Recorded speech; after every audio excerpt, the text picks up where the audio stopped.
Hey, what's up, everybody? Rob Sower here with Sower Real Estate, Keller Williams Realty in Boise. Well, actually in Coeur d'Alene, but it's Keller Williams Realty, Boise.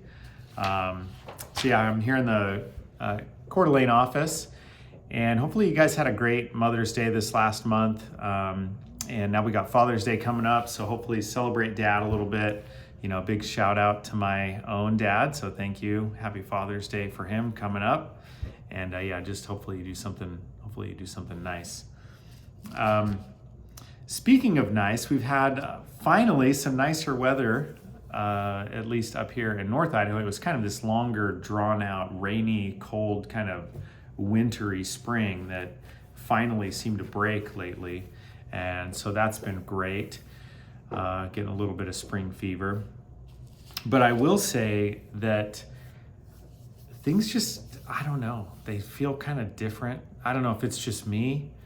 I know it's not just me, or maybe it's just me and the people that I talk to, but it just seems like the market is a little different. There's a lot of trepidation out there, and we'll get into it a little bit. I have a little bit of a story on, actually a couple of different stories of some things that have happened recently with either offers that have come in or kind of the stuff that I'm hearing out there. Would love to hear what you guys think about that.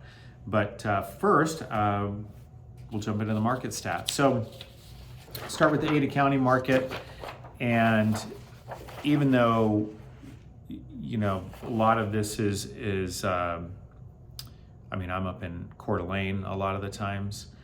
But what I find is that the Ada County market is kind of like, to me, it tells me a little bit more about the sentiment of what's going on than just looking at the North Idaho market. I think that the two can kind of tell stories. Just like I used to do a decent amount of work in the McCall area, and Coeur d'Alene is similar. It's a much more seasonal market.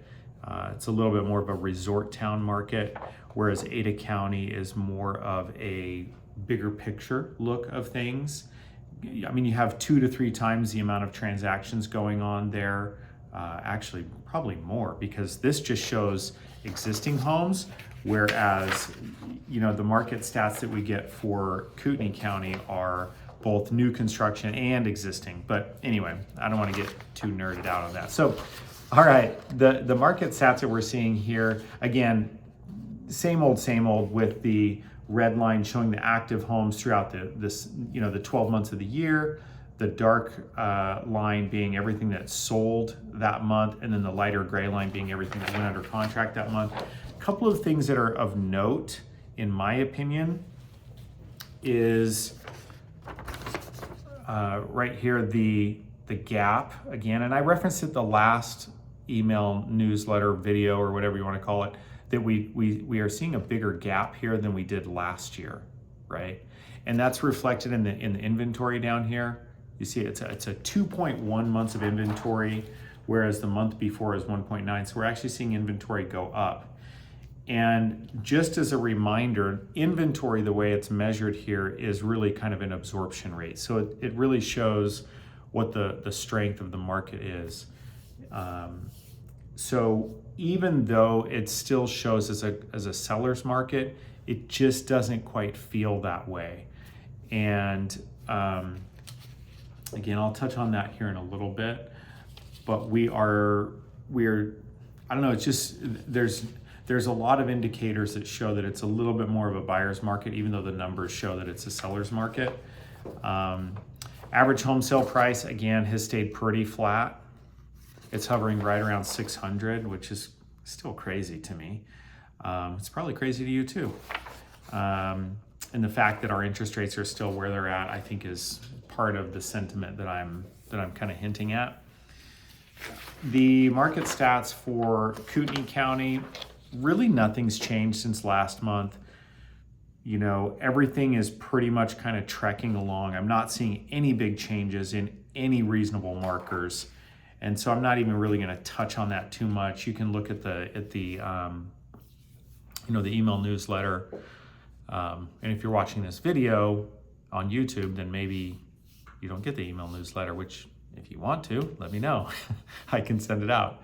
But yeah, the Kootenai County market is pretty much the same old right now.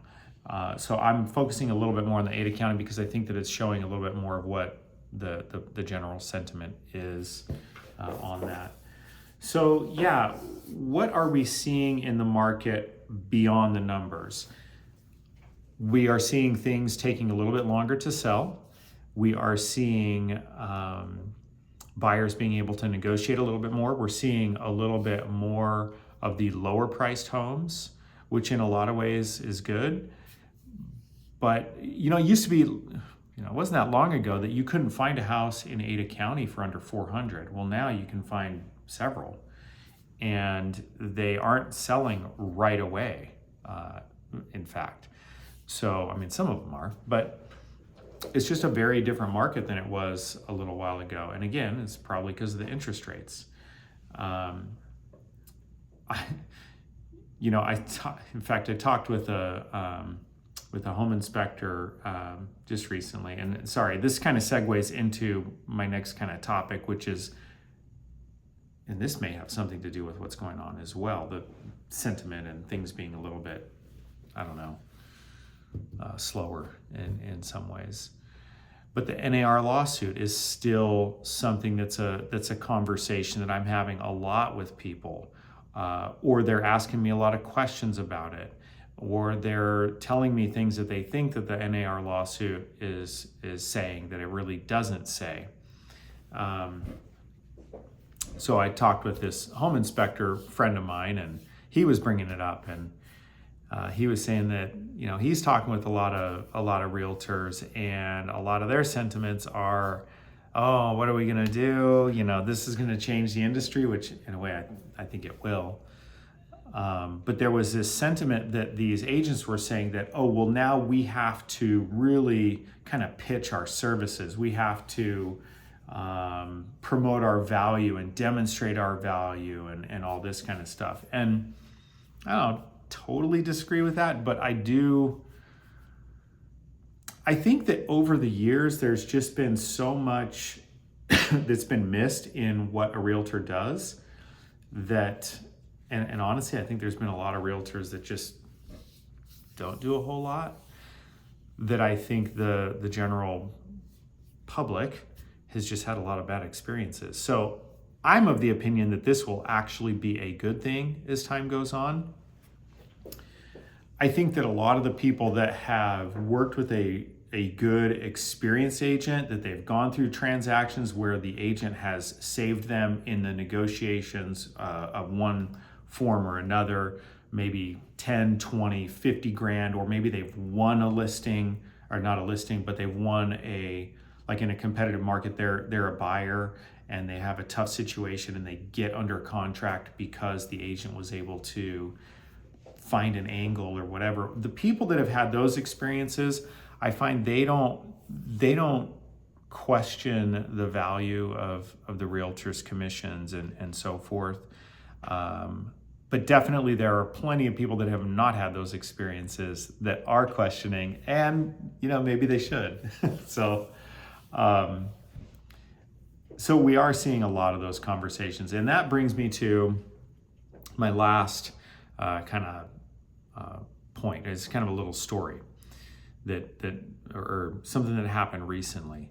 And I apologize, this video is going a little bit longer, but I think that these stories are actually kind of helpful. So we had a listing that just came on the market recently, and the opening weekend we had somebody that put together an offer and submitted this offer, and they wrote the offer for 10 grand over the list price, and which is fine.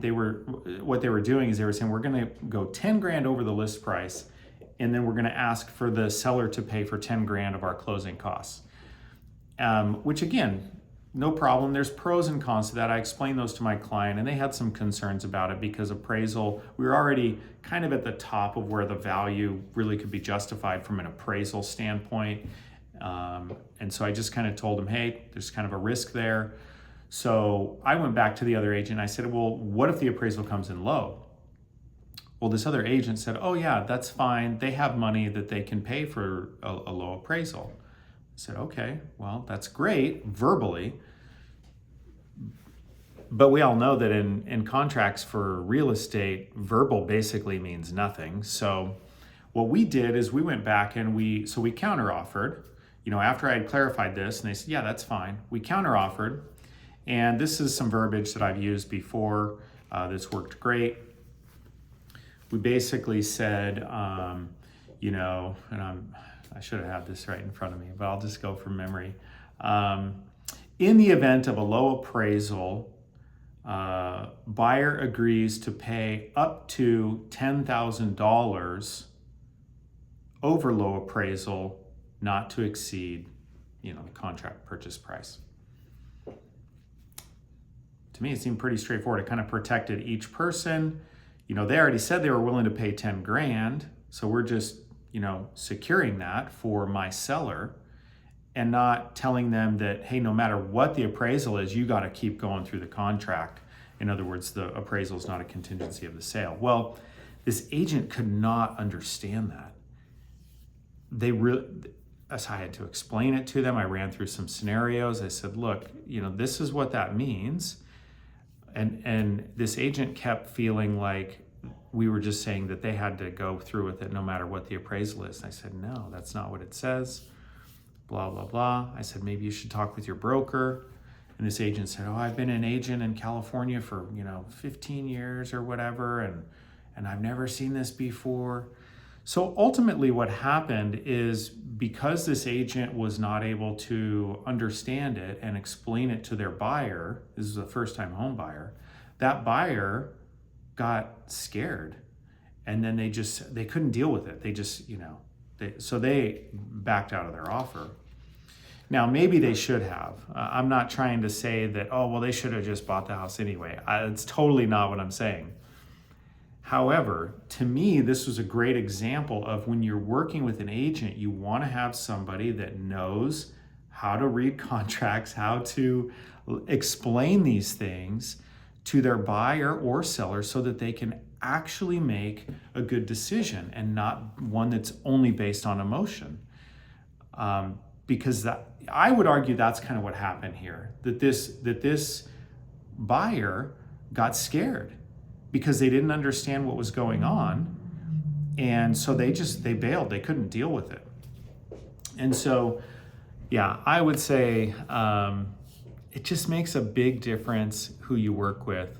I'm not saying, oh, well, that has to be me. Obviously, there's some fantastic realtors out there. I try very hard to be one of them. But I'm just saying that I'm not just kind of pitching this idea like, oh, well, you guys, hey, work with me. That being said, I would love to have more people work with me, so, but again, you get what I'm saying. Make sure that you are finding an agent that is able to, confidently express these things to you and to give you that guidance so that you can, so that you can make the best decision for you. So anyway, I am so sorry that this video was so long. I can't even believe it's over 13 minutes. Hopefully that was helpful for you guys. I think I might put in the link in the description below. There was a really good real estate attorney that had this explanation of the NAR lawsuit, what it says, what it doesn't say, blah, blah, blah. I think I'll link that in the description below so that you guys can check it out. I think it's like a half an hour long, but it's actually really good. I liked what she said. I thought it was actually pretty awesome. So again, sorry, hope you guys have a great weekend. Sorry it was so long. And yeah, I'll talk to you soon. Thanks, bye.